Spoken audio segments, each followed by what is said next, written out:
buttons. It's great to see you, Alan, in this rainy, lovely day. Isn't it gorgeous? Eh? Isn't it beautiful? We've certainly been on a drive. We left home and we went for about 25 minutes through three lots of floods. Annie and I looked at each other and said, you know what? Maybe we're going to work from home today instead of the office. So we turned around, came back through the floods and came back up home. And hopefully, if anybody's listening to this right now, for those certainly in the Midlands, bless you, look out for the rain and look out for the water, farther north or south, look out for the snow. You don't need me to tell you that, I guess. But it's going to be one of those weather days and probably one of those tech days as well, I suspect.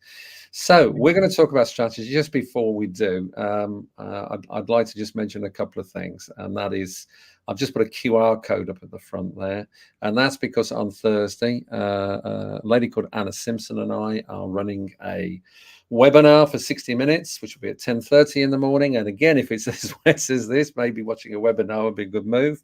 We're talking about being a confident speaker and how to gain confidence in speaking. Anna's got significant experience, particularly in storytelling within speaking. I've got an amount of speaking experience too. So in 60 minutes, some ideas, some tips and some techniques. The QR code's there. Simply click onto it. Or if you're not sure, if you can't make it work, drop me a quick note and I'll send you a link to it. Everybody's welcome. It's a freebie. Yes, after the end of it, we'll let you know of a program that we're running in a few weeks' time. But 60 minutes to help stand up and speak and present, to me, it's a number one. I have just been approached by somebody on LinkedIn from somewhere in America who's not read my LinkedIn profile at all and said that he's sending a personal email to me to see whether I would like to be trained to be some sort of speaker. Clearly, they haven't read the fact that I've written at least 2 books on the subject. One's a bestseller. And I've been speaking for 20 years now. Bless LinkedIn and the connection process. I'm sure he's a lovely bloke. Apparently, he put at the bottom, I'm known to be a nice person. I'm a family guy. Well, I'm sure he's picked up that I am the family businessman. I'm sure that that's lovely. But I would suggest you actually check out what people are before you make approaches. But anyway, that's it. So there's the QR code. We'll move that on. And if you want to know more, just let me know. But today, for at least for a little while, we want to talk about strategy and coming before a plan. And Alan, we've had several conversations about this in the past through the family business practice, but I'm looking forward to your thoughts on it. I see that photograph there. I have this sneaky feeling that's you when you were on holiday.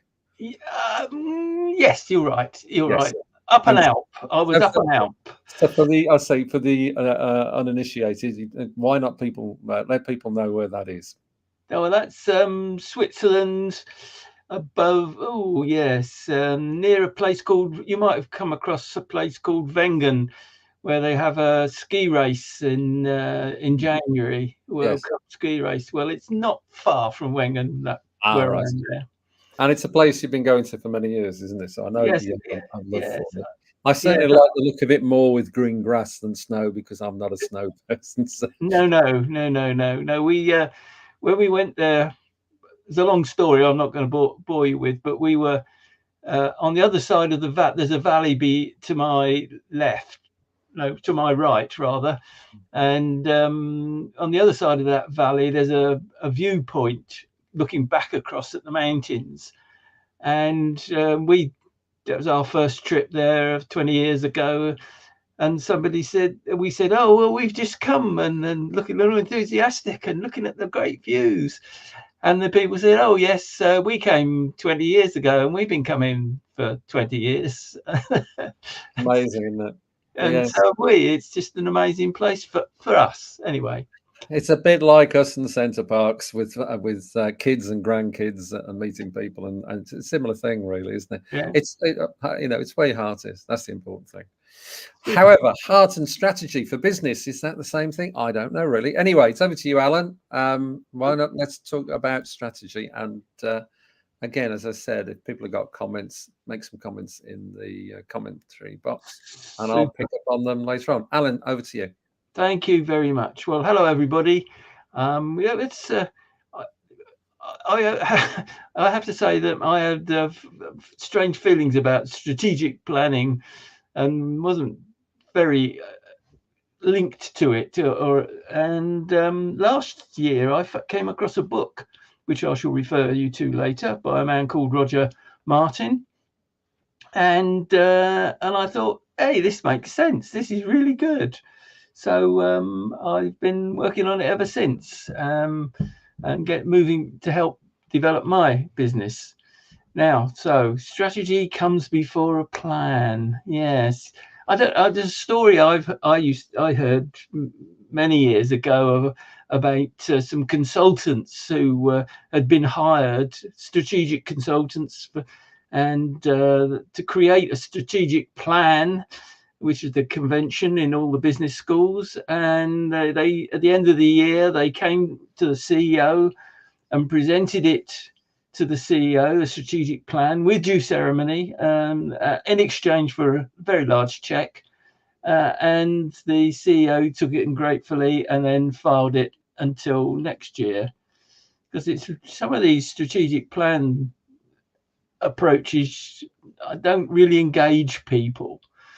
And then I read Roger Martin, and I thought, oh, hello, this is different. So let's have a quick look. First of all, if you want strategic success, that's big, long direction, that is, then here's some examples. First one is the Rotman Business School that Roger Martin was dean of. And over 10 years, he increased the size of the school by 10 times. So perhaps he knew a bit about success in business. And then he worked with Procter & Gamble. And they don't, perhaps you don't go back or are not familiar with the Olay project products as it was.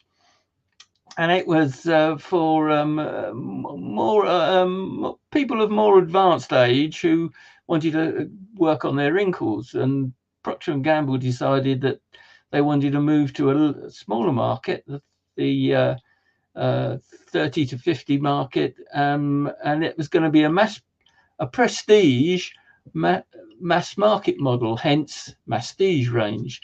And their sales of that particular, they put a lot of work into it, and I'm going to skip over, but they put a lot of work into it, and eventually they went from 300 million sales worldwide to 2.5 billion sales a year by going into a different product. So it was quite successful, and Roger Martin worked with A.G. Lafley, the CEO, directly on this.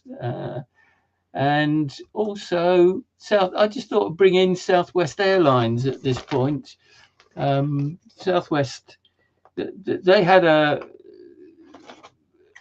model which was different to the other people. The other airlines who had hub and spoke, and Southwest Airlines decided, I think we'll be the Greyhound bus of the airline business in America, and they took the American domestic market by storm.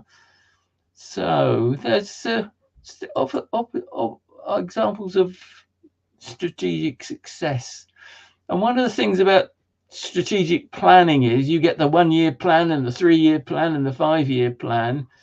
The trouble is you've got to be more like a surfer, because as Field Marshal von Moltke said back in the 19th century, that strategy doesn't withstand contact with the enemy, and your strategy won't stand contact with your customers because they're continually changing and the situation is changing. And so the conventional plan approach is not necessarily the way to be a tremendous success and get customer advantage. So you don't want strategic planning, which is an anchor that's going to fix you for the next 5 years. You want to be in a position where you can be flexible. So, and the problems with strategic planning, apart from it being a fixed plan, and implementing it is no small matter. There's a lot of effort goes into it. And then there's buy-in. Well, do people actually buy into your strategic plan? I'll leave that one dangling there. So what Martin says is it's about choice, and strategy is what you do. I'll just pause there for a moment. It's what you do. And it's not what you say or write down in a strategic plan. And he has come up with a strategic choice cascade, a way of looking at what you want and need to do in a different way. And the first thing is you've got to have a winning aspiration. And I just get some examples of this that I've copied down here. Southwest, for example, were the lowest cost, highest customer satisfaction and highest employee satisfaction. That's their winning aspiration. And then some other examples that are close to what he's talking about. Starbucks, to inspire, nurture the human spirit. One person, one cup, and one neighborhood at a time. That's you, Starbucks. McDonald's, be our customers' favorite place and way to eat.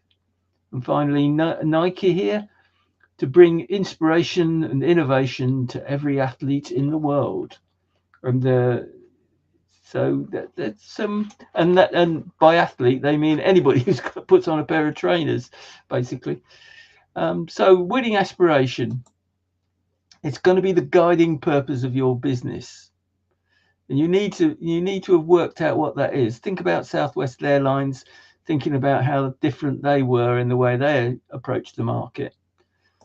Now, where to play is the next element in this cascade, and it's where you will compete. And there's all sorts of factors that come into this, where not only geography, but what part of the market, what particular customers, where will you compete, and be focused on that. You might sell some extra stuff along the side, but you've got to really be focused on what is going to be the needs, I think, the needs of those people in that place. And then how to win. That's all what you're offering and your competitor, what you're offering to your customers, and what your competitive advantage is likely to be. Procter & Gamble spent a lot of time reformulating Olay in order for it to meet their new younger market. And that meant lots of work by their R&D people in the chemistry labs to come up with something that was going to meet the needs of those particular customers. Next in the cascade, must have capabilities. What special things do you do? Where's your talent, if you like, your skills, your talent, in order to deliver the others areas, to deliver your how to win proposition to where you're going to compete. And finally, there's the enabling management systems. You've got to have a system. You know, if anybody who knows me knows I love a system, and the structures and the measures required to support that. So you've got to provide feedback. Now, this is a dynamic situation, hierarchy. Obviously the higher levels feed the other levels, and information. People who are working on those particular areas, like where to play, need to be talking to the people who have the knowledge. And this is one of the things I'm very keen on, is talking to people in your organization who've got the knowledge about the marketplace, about products, about customers. And then, so it goes on down the cascade, and then again back up again, up the cascade, listening to the other people in the organization. A really important, really important skill as far as I'm concerned. And as Martin, as I've nicked this up off Martin on his posts on medium.com, the heart of this is where to play and how to win. So you got to make those decisions. But how are you going to do that? How are you going to get there from where you are today? Well, this is how to start. So define your strategy in use, which is what you're doing. So where are you playing at the moment? What's your current approach to how you compete? Your capabilities that you actually have now, and your management system. So what you're doing now, this is the base, the starting point. You don't have to start with some airy-fairy thing. Find out what you're doing now and understand it. And it should raise loads and loads of questions for you and feed back into your winning aspiration if you haven't already got it. And so there's another bit of Switzerland. I just pop that in there. If you're going to climb the peak there, how are you going to do it? Well, I suggest you start by reading, learning some more. You can read Roger Martin's posts on his website and on medium.com. But the first book is he wrote with A.G. Lafley from Procter & Gamble, who he worked with. That's a worked example of how you do it properly. And then the more recent book, which engaged me, was the New Way to Think book. Okay, so strategy is what you do. And the important thing is, going back to my metaphor with a surfer, try it, see what happens. You might have to prototype it, and test it off the side of your marketplace. Finally, it will continually need to be improved. It will change. It's dynamic. Okay, so that's me. Have you any questions? I certainly have. In a minute, what we'll do, I think, is free the screen up. So hopefully now, if you free your screen, Alan, if you can do that easily. No, last few shows, business easy. Bottom one that End says end show. How about that? Yeah, and you need to free your screen itself now, don't you? You go down to present, and that's it. That's it. Well done. Thanks, Alan. That was a really good presentation. I know that you were very excited about that book when you read it. You let me know about it. So thanks for the praise. Really appreciate it. And of course, you've done the correct thing by letting everybody know what you've been talking about, where you've got it from, and that they can then check out Roger Martin properly. And that's the right way of doing things with this sort of stuff. I found that fascinating. First thing is, I've just scribbled it down. Mastige. Yeah. Right. So that's hitting a mass market with prestige, which is the Olay thing. Never heard of Mastige before. I think it might be going into my weekly blog missive. Mastige. That's a new one on me. Well, when they were looking at what they want to increase the sales in that particular product group sector, they tried all sorts of things. Do we buy somebody who's in the market already? Do we develop a new product for ourselves? Do we do lots of different things? And their basic decision was, we will stay in the mass market, these supermarkets, food, all the places where you'd expect to find a jar of Olay. So but they wanted to move up market, hence the prestige. Yeah, and they didn't do bad, did they? Going from millions to 2.5 billion. And 2.5 billion of anything is big, isn't it? Let's face it, pretty much. So no, very impressive, very, very impressive. And obviously the other ones, but Olay particularly stuck with me, I think. And the tree that you showed, if you like. Where to play and how to win, where you've got the heart around it. Absolutely. We've certainly personally been going through that with our family businesses. We've been doing that in the last few weeks and months. We've been working hard on that, which is why we've got a load of new stuff and a load of new noise to come out with in January. You know, we're working. I had 3 emails come in whilst you were presenting, just talking about that. Believe it or not, no, I didn't read them, but I know what they're about. And it's true. You know, yes, absolutely. Have the aspiration, have the purpose. Without that, you're nowhere really. But once Yep. you've got it, you've got to know where to play and how to win. And then you look at everything else you've got. So. And life changes. We've all seen.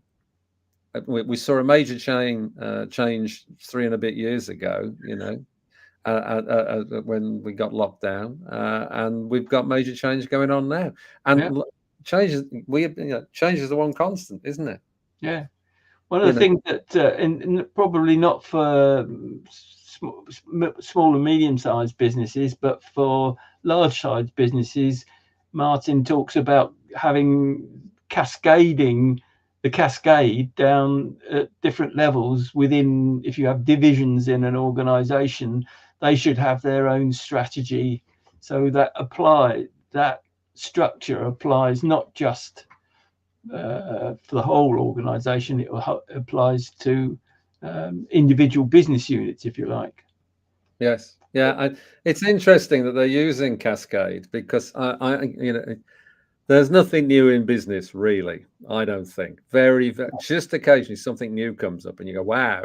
All right." You know, the current thing is all about AI, isn't it? Right? And you know, I'm staggered about how many people seem to be immediately experts on the subject of AI. I'm being inundated with people saying, "I'm running a program on AI because I know lots about it," and you're thinking, "No, you don't." But you know, everyone has to earn a crust, so if they can, fantastic. But having been in this marketplace for a lot of years now, it's the same people that come out with the same new things.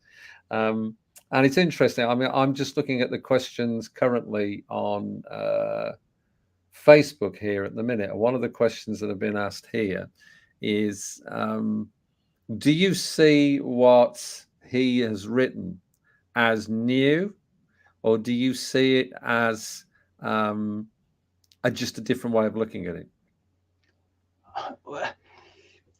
I think it is relatively new, but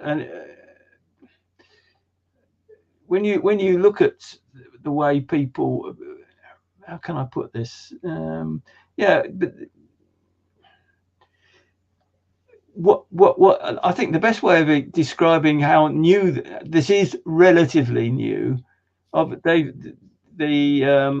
say that the work that they were doing in Procter and Gamble goes back a long time, goes back a decade at least, I think. But what's interesting is that Martin, when he left the Rotman Business School, he worked in a consultancy, and he was using the conventional approach, and he gradually realized that the conventional approach wasn't as effective as it might be. So now, where there's the principles, people might say, oh yeah, well, that's a principle that's been around a long time. What he did was to present it in a form that was useful to people, I think. Yes. And move away from the historic conventions to this approach. Forgive me while I'm looking to one side. It's just got a bunch of questions. Okay. Yeah, no, yeah, I understand. But one of the things I'm just yeah, it's all right. I'm just picking it up as well with this at the same time. Do you think it's just the fact he's made it clearer more than anything else? Yes. He's put a quite clear, straightforward structure on this, and I think that's the real. You're right. It's the power of that. That cascade. I mean, when I was designing the presentation, I did all sorts of other things, and in the end, I decided that he'd got it right. You know, he just used a bit of experience. Well, yeah, I think you're right. I'm just checking here as well now. Questions here on LinkedIn as well. So let's just. Okay, all right. couple of people coming up and saying they've read the book, they think it's really brilliant. And thank you for the praise, C. Because you've got to the bones of it, I think, through the cascade principle. It's interesting. I can remember, if I go, because I'm old, but I can remember back in the 80s where corporate was all about talking about cascade, and they dropped the word cascade when it came to the 90s, or below the noughties, about cascading and how cascade up as well as down, which meant down. Yeah. It didn't mean up at all. It just meant down. They didn't want cascade up. But actually what he's saying here is, look, I've made it very simple. There's 5 areas, and actually you need to be going round in a circle with all of them. Understanding the heart of it is the middle part, because that's the bit that makes it all tick. So yeah, I do. Yeah, I'm grateful for the presentation, and I think it's very, very useful. If you had one other comment, I do try, as try to keep these live sessions to under 30 minutes, and we're not far off that. If you had one thing that you got from him, what would it be? I think for me, it's focusing on those 2 areas at the heart of it, and actually making tough decisions that you may have to change. But if you for me, it's focusing on those 2 areas. I know what I want to do to helping people in quality and customer satisfaction, but working and really getting to what you want to do to help people, that's different from other people, that's going to take the market. Because I don't think it was Olay, but in one product that they were selling to the distribution, the Sainsbury's type market, the supermarkets, they took the market away from the other manufacturers in the supermarkets, or whatever they call them in America, I've forgotten now. And they just took the market away, and all the 3 other competitors ended up supplying own brand to the supermarkets, because they'd taken 40% of the market with their brand. So but you've got to put some work in to get there. That's yeah. I guess they talk. There's another conversation here, isn't there? This is talking about strategy, tactics, all the rest of it, and marketing would be all around that, of course. And then there'll be a finance man, and this is not a criticism of finance people. There'll be a finance person there that'll be saying, hang on a minute, just hold on a minute, how are we going to fund all this? So there's a lot more to what you're saying, but I like the clarity of it. I do like the clarity of it. And mastige, I am definitely like, I just you're coming on. I just can't. So so thank you, Alan, for that. You're I'm welcome. just going to just put this back on again. Just back to an advert again for a second about if you want to speak with impact and elevate your business. This Thursday, Anna Simpson and I will be talking at 10:30 for a 60-minute free webinar on how to stand up and speak and present. For those of you who are watching these, by the way, we've been testing these through the last few weeks. I can tell you that from January, our intention is to run a live event probably every week from mid-January. And we're going to be covering all sorts of subjects. There'll be 3 core subjects that we'll be covering on a regular basis, which will be standing up, speaking, that all that goes with it. Reputation will be another area we'll be covering a lot, and actually events and how you run events and events management we'll be doing. And also we'll be taking the opportunity to invite people from the members from the Family Business Practice, which Alan's been a staunch member of now for a long time, to talk about not only those areas, but other key areas as well. If you want to know about the webinar, there's the QR code. It's there. If failing that, just get in touch with me. Peter@familybusinessman.com will find it for you. And that's it, I would say. Let me just hit another button here, just very quickly. And Alan, it's been a pleasure to spend some time with you, as ever. Thank you for the opportunity. It's some good fun. I'm going to hit the music now, and we'll see how we go, and I'll speak to you soon.